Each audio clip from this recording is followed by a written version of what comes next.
Siege is a very intense game, and it requires a solid mentality to reach the higher ranks.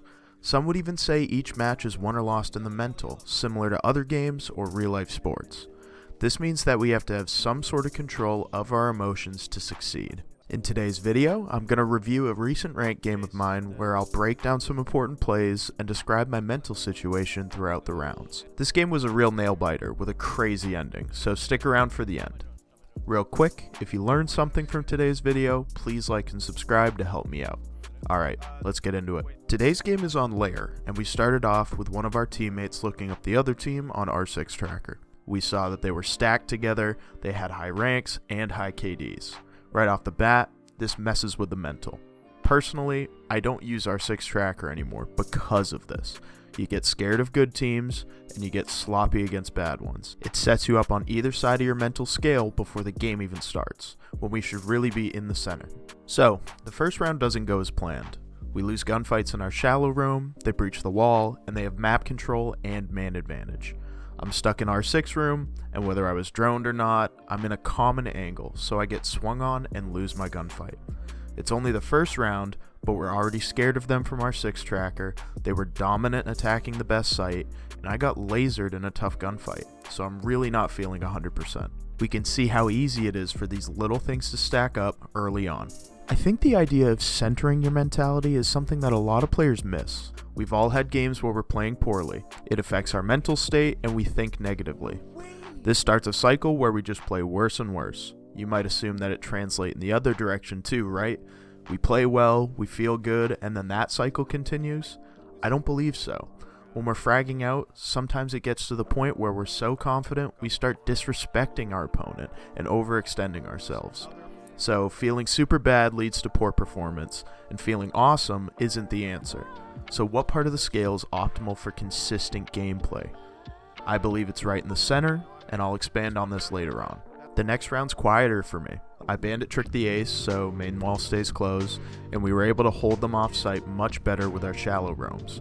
Not too much going on here, solid defense, and now we know they're not invincible. Okay, round 3. I decided to roam. Honestly, not the best decision if you aren't mentally feeling good at that time. I find that when I'm off my game, I start chasing kills and trying to make up my KD. This is exactly what happens this round. I hold a very obvious angle, get found immediately, and get pinched from both sides. Now I'm 0-2. Nothing crazy, but I'm starting to get a little frustrated. I didn't do a proper job roaming, I didn't waste any time, and I made no impact on the attackers, and they win the round. On round 4, we switch to attack. I bring the hard breach, and as I've said in a previous video, supports need to stay safe and actually make it to the wall to be effective.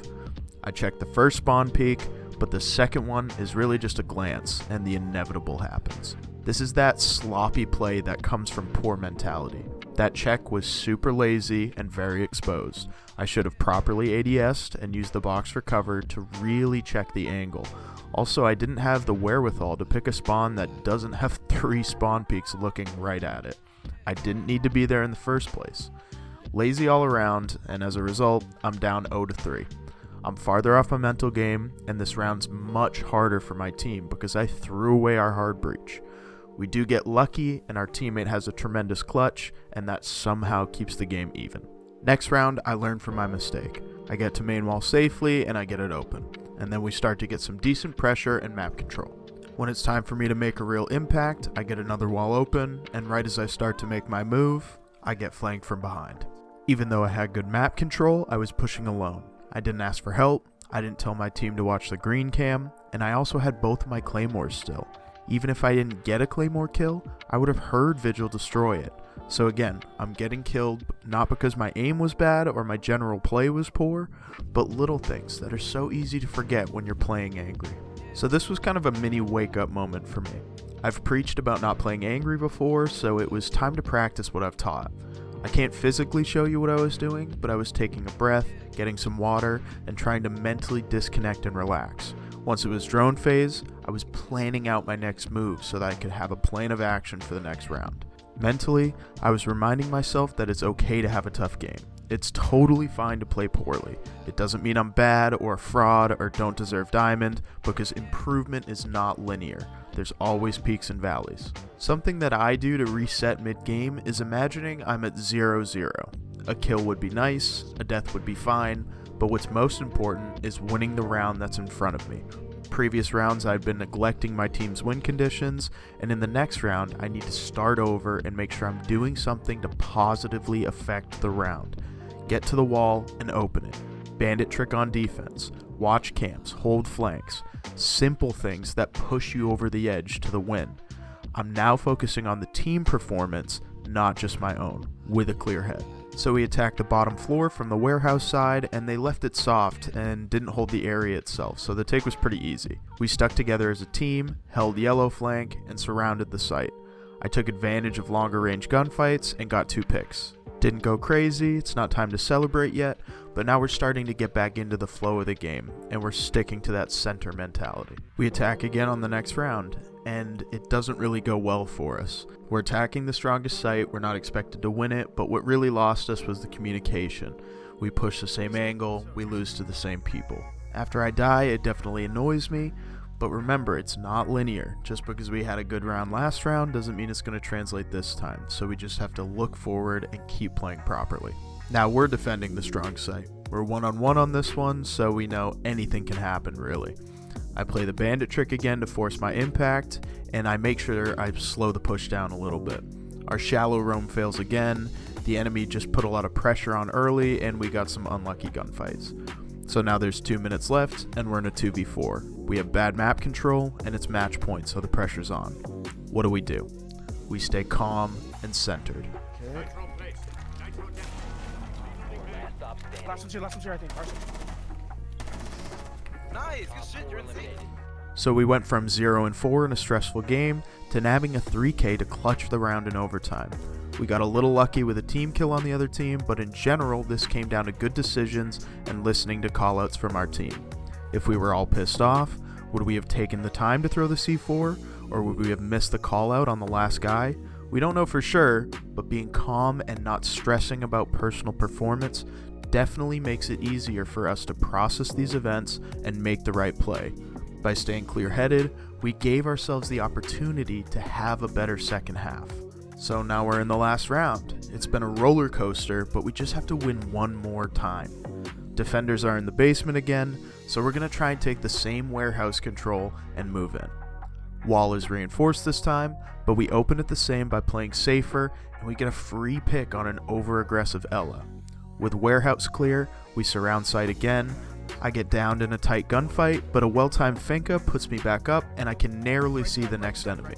I call it out and get the refrag, but our push was stopped, and now I'm in a 1v2 with the game on the line.